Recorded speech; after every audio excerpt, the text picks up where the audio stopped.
I am Sharon Tinberg, and I specialize in the operational side of your residential cleaning service, especially in the areas of cleaners, training, and efficient and accurate repeat house cleanings. I'm going to use the analogy of a wedding engagement as I present the subject of employee engagement to you in this series. Whether your new relationship is personal or business, successful and long-term results are derived in similar fashions, and most people understand what a wedding engagement is and what it means. But what do we really mean when we say employee engagement? I mean, you don't want me to buy my employees a ring, do you? Well, no, but maybe it wouldn't be a bad idea. It's a motivator for the Super Bowl players.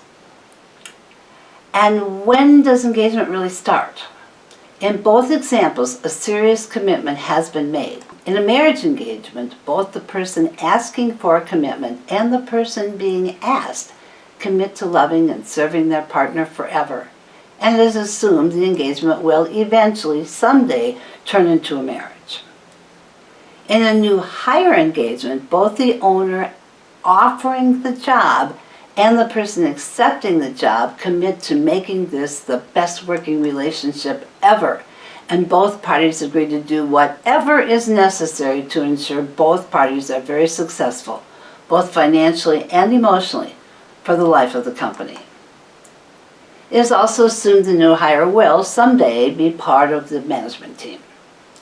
And so the engagement begins. It is important for an owner to recognize that they are really asking for more than a person to accept a job offer. They are really asking for a commitment, a long-term commitment. Otherwise, you would not be so upset when new employees do show up for work, and after a day or a week or a month, they say they really don't like this job. You made a job offer and they accepted it. They didn't say they would stay with you no matter how much they disliked the job. They tried it and they didn't like it. I guess I would have to ask, whose responsibility was it to lure them into liking it? Did anyone take enough time to get them engaged after they accepted the job offer? Did you even notice when they became disengaged? Does your training program disengage them?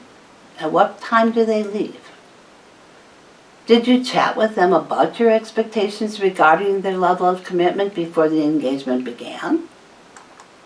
Perhaps you need to reevaluate how much work you are willing to put into each engagement. I do have some employee engagement tools that will assist you in engaging your new hire. They're easy to implement, but they do require what is required of any successful engagement, and that is time. Something you will spend one way or another, either stopping turnover or starting all over again looking for someone to respond to your ad when you don't stop the turnover, possibly because you weren't engaging. But as we all know too well, engagement does not guarantee marriage, and hiring does not guarantee 10 years, much less a lifetime of working for the same company. And it certainly doesn't mean that if all the parties are not committed, they do not continue to make an effort to keep the engaged party feeling like they want to continue their commitment in your agreement. Engagements are trial periods that can end at any time if one of the parties does not feel like the other is engaged in their well-being anymore. A 4-carat engagement ring does not guarantee the marriage will take place, much less last forever. If there's only a weekly phone call and a monthly bouquet of flowers, this engagement will probably never turn into a marriage, especially if it started out with a 4-carat diamond. The expectations are much higher than that. In like respect, a starting salary of $25 per hour for an inexperienced cleaner does not guarantee a long-term employee. An occasional "how are you doing" in the supplies room will not turn a new hire into a long-term employee, no matter how much you pay them. $25 an hour for an inexperienced cleaner might raise the expectation level of how much attention this person's going to get since you're willing to pay so much to get them. So this leaves us with the puzzling question of how do we turn an engagement into a marriage that lasts? Before we move on to some possible answers or solutions to that question, we really need to back up and start at the very beginning, the inception of this new employee. The first thing we must do is find and attract the perfect person to us. Again, whether you are looking for the perfect marriage partner or the perfect employee, there's a good chance you will turn to the classified ads for both. Whether you are describing yourself and listing what you're looking for on Match.com, or Indeed, what you put in your ad will truly make all the difference. They both need to be upbeat and fun. I have to ask you, ladies, if you're looking for a lifetime partner on Match.com, would you respond to, I'm looking for the right woman who loves to cook, clean, pick up after men, and will love, respect, and obey me for the rest of her life? The requirements are simple, must be on call 24 hours a day, 7 days a week, and respond to the bell within a 3-minute time range. Again, would you really respond to this person? Or would you rather respond to the person who writes, I'm looking for the perfect woman who likes to be showered with gifts, love romantic dinners, long walks in the park, holding hands, and weekly flowers, yet appreciates herself enough to want to spend time alone. Simple requirements: needs to be happy, love life, adventurous, and funny. Would you respond to this person? Probably, because I know I would. I will submit to you it is no different when you are posting your position on Indeed or whatever you're using to draw names to your company. Your advertisement needs to be alluring. You need to use fun words like fun environment, free snacks, we laugh a lot. Safe words like we respect our employees, great values, amazing and close teams. Tell what is special about your company and your organization's values.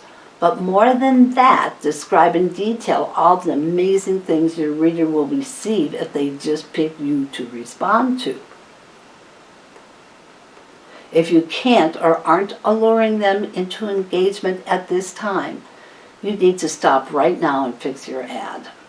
If you are not luring enough candidates to choose from in the first place, you will make very poor engagement decisions because you're desperate.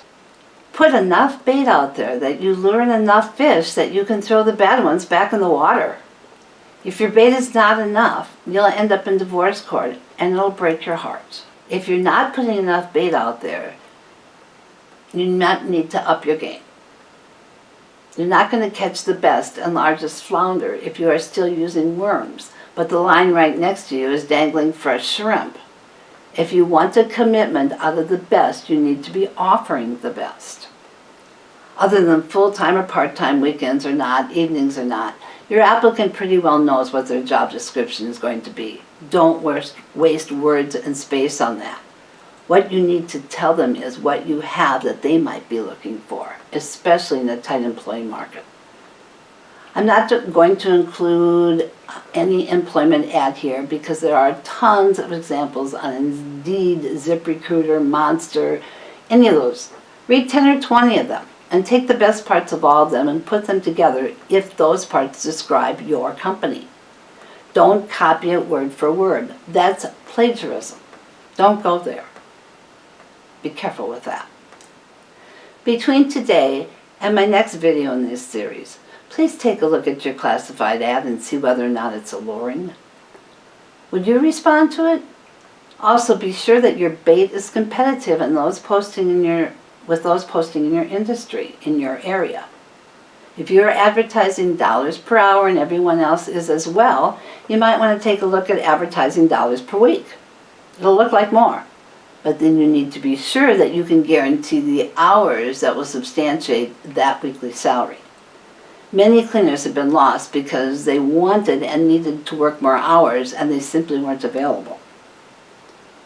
Many people cannot live on 30 hours a week, even if it is $25 per hour, especially not in New York, New Jersey, Seattle, not even Austin anymore. Once we engage a great employee, we want to turn that engagement into a marriage, and that starts with honesty. If you're promised 40 hours a week, you need to give them 40 paid hours a week. You need to give them what you promised, or the engagement will not last. In my next video, I will cover step 2 of keeping your relationship alive by luring your new applicant to their first interview. What do you do between the time they posted for your position and you set them up for the first interview? How do you secure the highest contact rate? What kind of contact rate can you expect? How soon should you set up the second interview? What percentage of first-time interviews will actually show up? Thank you for joining me, and I hope that you learned something out of the valuable time that you have just taken to watch this video. If you have, I hope to see you in our next video, when again we cover how to get the most bang for your buck out of those ads. Until then, take a look at some engaging training on housecleanerstraining.com.